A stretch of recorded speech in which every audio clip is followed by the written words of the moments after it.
I'm joined by my colleague Sanjiev Goel, Principal Consultant here at Pemeco Consulting.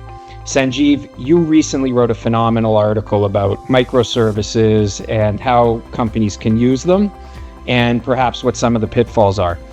Many companies are looking at microservices and composable ERP because they've heard that they promise speed and flexibility. But before companies dive in, we've got a big question that they should answer.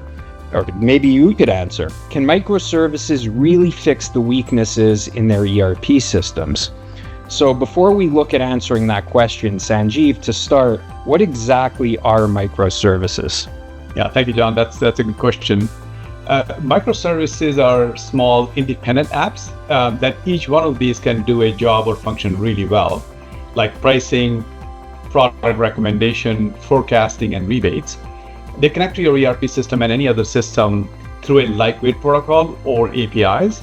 The idea is to provide the company more flexibility and agility because you don't have to change the entire ERP system to improve a single process. Yeah, that's great. I mean, that's a great overview. So maybe what you could do is explain the problem that microservices are intending to fix. Right. So they're meant to reduce the ERP complexity. Instead of customizing the ERP heavily, which can be very, very risky, you put that logic in a lighter modular service outside of the ERP or any other critical system. In theory, this speeds up innovation, time to value, and makes upgrade easier. So really what I guess we're talking about here is dropping in, for lack of a better term, gap fillers without having to heavily customize and perhaps landlock the company in a heavily modified system. That sounds awesome, but there's got to be a rub. What's the catch?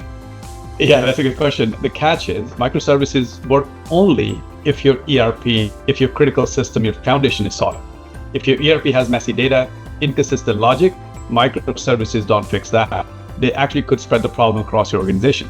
So instead of one bad record, now you may have bad pricing, product information, forecasting across the organization.